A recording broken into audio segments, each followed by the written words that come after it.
3 மாதமா, 1 வருஷமா, 2 வருஷமா, இல்லை அதுவே இத்து போகிற அளவு போட்டுக்கணுமா? அப்படின்னா சாதாரணமாக கல்யாணத்தின் பொழுது கட்டக்கூடியது 5 நாட்கள் போட்டிருந்தா போதும்.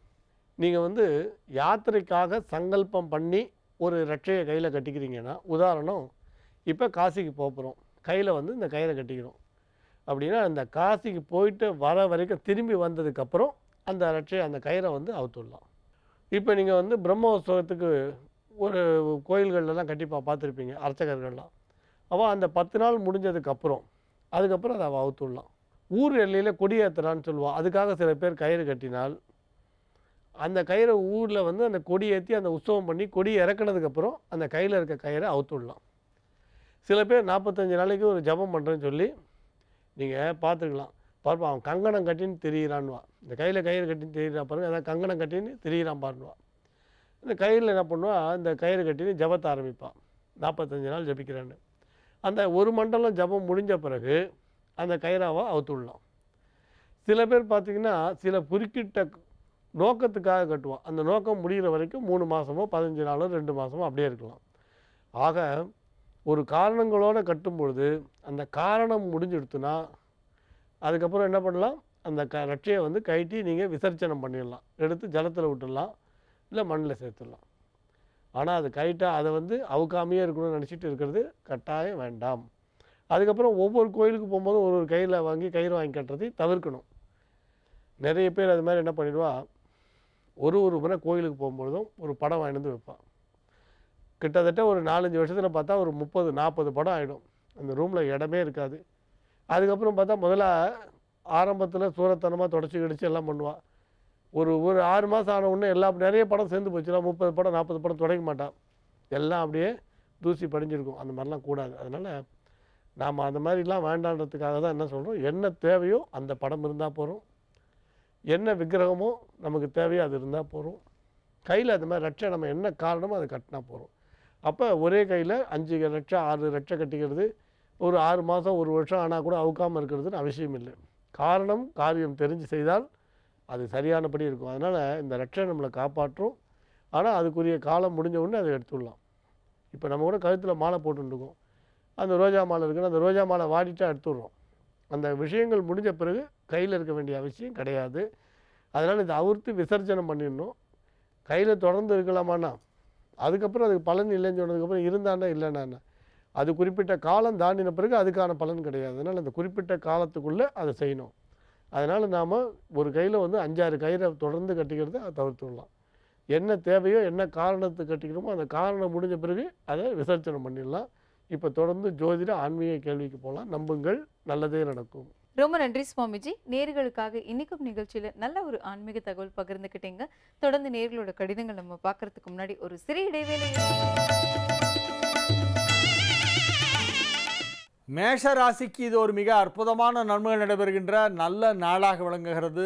ராசிக்கு 7ஆம் இடத்திலே சந்திரன் முழு நிலவாக பூர்ண சந்திரனாக 7ஆம் இடத்திலே சுகஸ்தானாதிபதி 4 சந்திரன் ஜொலித்து கொண்டிருக்கின்ற அற்புதமான ஒரு கிரக அமைப்பு. உங்கள் ராசிக்கு பூர்வ புண்ணிய ஸ்தானாதிபதியாகிய 5 சூரியன் ராசியிலே உச்சம் பெற்று சூரியனும் சந்திரனும் நேருக்கு நேராக ஒன்றை ஒன்று பார்த்து கொள்கின்ற மிக மிக அற்புதமான ஒரு கிரக அமைப்பு ஏற்பட்டிருப்பதால் இன்றைய நாள் உங்களுக்கு ஒரு நல்ல நாள் என்று சொல்வதை விட மிகச்சிறப்பான நல்ல நாள் என்று சொல்வது சால பொருந்தும். மகிழ்ச்சியான நல்ல நிகழ்ச்சிகளிலே கலந்து கொள்வீர்கள். குடும்பத்தில் மகிழ்ச்சி அலை வீசும். பொருளாதார ரீதியாக மிகப்பெரிய வளர்ச்சி ஏற்படும். அசையா சொத்துக்கள் வாங்குவதற்கான வாய்ப்பு வலுவாக இருக்கிறது. குடும்பத்தில் சுப நிகழ்ச்சிகள் நடத்துவது பற்றிய பேச்சுவார்த்தைகள் நடைபெறும். மாணவ மாணவியர் கல்வியிலே சாதனை படைப்பார்கள். வெகு அற்புதமான நிலையிலே கிரகங்கள் அமைந்திருக்கின்றன. பெரிய அளவிலே மிக உன்னதமான நிலையிலே உங்களது தொழிலை வளர்ச்சி அடைய செய்வதற்கு தேவையான முயற்சிகளை செய்வீர்கள். அந்த முயற்சிகள் அனைத்தும் வெற்றி பெறும். திட்டமிட்டபடி தொழில் வளர்ச்சி வெகு சிறப்பாக இருக்கும். அலுவலகத்திலே பதவி உயர்வு தேடி வருகின்ற அற்புதமான நேரம் என்று இதை சொல்லிக் கொண்டிருக்கிறேன். இன்றைய தினம் அதற்கான வாய்ப்பு சற்று கூடுதலாக இருக்கிறது. அதிக நன்மைகள் நடைபெறும் நல்ல நாளாக இன்றைய தினம் விளங்கும். ரிஷப ராசிக்கு இது ஒரு மகிழ்ச்சியான நாள். நன்மைகள் சற்று அதிக அளவிலே நடைபெறுகின்ற நல்ல நாள்.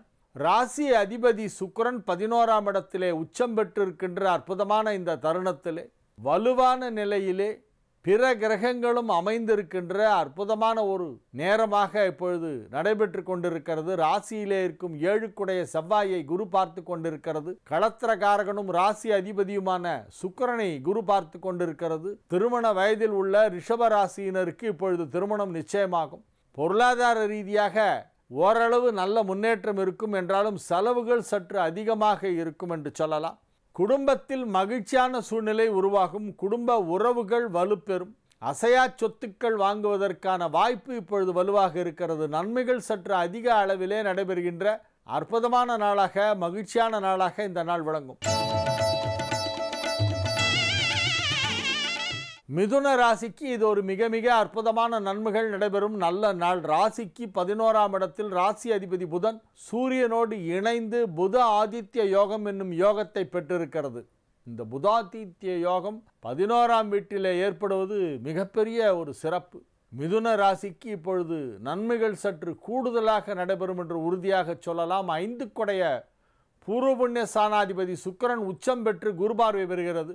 ராசி அதிபதி புதன் 11ஆம் இடத்திலே வலுவாக அமைந்திருக்கிறது. 7 செவ்வாய் ராசியிலே அமர்ந்து கொண்டு குருவால் பார்க்கப்படுகிறது. அற்புதமான கிரக அமைப்பு கொண்ட மிகச் சிறப்பான ஒரு நல்ல நாள் என்பதால் நன்மைகள் சற்று அதிகமாக நடைபெறும். மாணவ மாணவியர் கல்வியிலே அபார சாதனை படைக்கக்கூடிய ஒரு வாய்ப்பு இன்று இருக்கிறது. கடக ராசிக்கு இது ஒரு மகிழ்ச்சியான நாள். ராசி அதிபதி சந்திரன் ராசிக்கு 4ஆம் இடத்திலே கேந்திரஸ்தானம் பெற்று சுக்கிரனின் வீட்டிலே வலுவான நிலையிலே அமைந்திருக்கிறது. ராகுவின் சாரம் நட்சத்திரம் வீடு சுக்கிரனின் வீடு. மிக சிறப்பான ஒரு கிரக அமைப்பு ஏற்பட்டு இருக்கிறது. கடகராசிக்கு இன்றைய நாள் ஒரு அதிர்ஷ்டமான நாள்.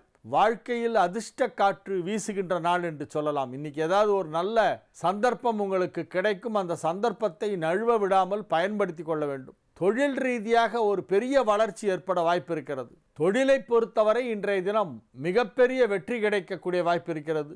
வெகு சிறப்பான நிலையிலே கிரகங்கள் எல்லாம் அமைந்திருக்கின்ற நல்ல நாளாக இந்த நாள் விளங்குகிறது. ராசிக்கு 9ஆம் இடத்திலே சுக்கிரன் உச்சம், 10ஆம் இடத்திலே சூரியன் உச்சம். ராசி அதிபதி வலுவான நிலையிலே கேந்திரஸ்தானம் பெற்றிருப்பது போன்ற மிக சிறப்பான கிரக நிலவரம் காரணமாக உங்களுக்கு அனைத்து விதமான நன்மைகளும் நடக்கும். திருமண வயதில் உள்ளவர்களுக்கு திருமணம் நிச்சயமாகும். மாணவ மாணவியர் கல்வியிலே மிகப்பெரிய சாதனை படைப்பார்கள். வெகு அற்புதமான நன்மைகள் நடைபெறும் நல்ல நாளாக இந்த நாள் விளங்கும். சிம்ம ராசிக்கு இது ஒரு மகிழ்ச்சியான நாள். ராசிக்கு 3ஆம் இடத்திலே சந்திரன் முழு நிலவாக அமைந்திருக்கின்ற மிக சிறப்பான ஒரு கிரக அமைப்பு. ராசி அதிபதி சூரியன் இப்பொழுது 9ஆம் இடத்திலே உச்சம் பெற்று புதனோடு இணைந்திருக்கிறது. தனலாபாதிபதி புதனோடு இணைந்திருக்கின்ற சூரியன் தொழில் ஸ்தானாதிபதி சுக்கிரன் உச்சம் பெற்று குருபார்வை பெறுகிறது. மிகச் சிறப்பான நிலையிலே கிரகங்கள் அமைந்திருக்கின்றன. ஆகவே நன்மைகள் சற்று அதிக அளவிலே நடைபெறக்கூடிய வாய்ப்பு இன்றைய தினம் அதிகமாக காணப்படுகிறது. அதிக மதிப்பெண் கிடைத்து உயர்கல்விக்கான வாய்ப்பு கிடைத்தல் இப்பொழுது நடக்கும். நீங்கள் என்ன படிக்க வேண்டும், எந்த கல்லூரியிலே படிக்க வேண்டும் என்றெல்லாம் விரும்பிக் கொண்டிருக்கிறீர்களோ அந்த கல்லூரியிலே நீங்கள் விரும்புகின்ற பாடத்திலே படிப்பதற்கான ஒரு நேரம் இப்பொழுது வந்திருக்கிறது. இது ஒரு மகிழ்ச்சியான நாள். வெகு அற்புதமான நிலையிலே கிரகங்கள் அமைந்திருக்கின்றன. மிகச்சிறப்பான ஒரு நாள் என்று இந்த நாளை சொல்லலாம். இன்று நீங்கள் தொழிலில் புதிய முயற்சிகளில் இறங்கினால் அதிலே முழுமையாக வெற்றி கிடைக்கும். தொழிலை வளர்ச்சி அடைய செய்வதற்கான நிதி உதவி உங்களுக்கு கிடைக்கும். எந்த வியாபாரமாக இருந்தாலும் சரி, அல்லது சேவை சார்ந்த துறைகளிலே தொழில் செய்பவர்களாக இருந்தாலும் சரி, அல்லது அலுவலகத்திலே பணிபுரிகின்ற உத்தியோகஸ்தர்களாக இருந்தாலும் சரி, உங்கள் தொழிலிலே ஒருபடி உயர்வு ஏற்படக்கூடிய ஒரு நாள் என்று இந்நாளை உறுதியாக சொல்லலாம். நன்மைகள் சற்று அதிக அளவிலே நடைபெறுகின்ற நல்ல நாள். கன்னி ராசிக்கு இது ஒரு மகிழ்ச்சியான நாள். ராசிக்கு 2ஆம் இடத்திலே லாபஸ்தானாதிபதி சந்திரன் அமர்ந்து கொண்டிருப்பதால் யோகம். விரயஸ்தானாதிபதி உச்சம் பெற்று ராசி அதிபதியோடு இணைந்திருப்பதால் செலவுகள் சற்று அதிகமாக ஏற்படும். ஆனால் அவை அனைத்தும் நல்ல செலவுகள், மகிழ்ச்சியான செலவுகள். நீங்கள் விலை உயர்ந்த பொருட்களை எல்லாம் வாங்கி அதன் மூலம் மகிழ்ச்சி அடைவீர்கள், பெருமைப்பட்டுக் கொள்வீர்கள்.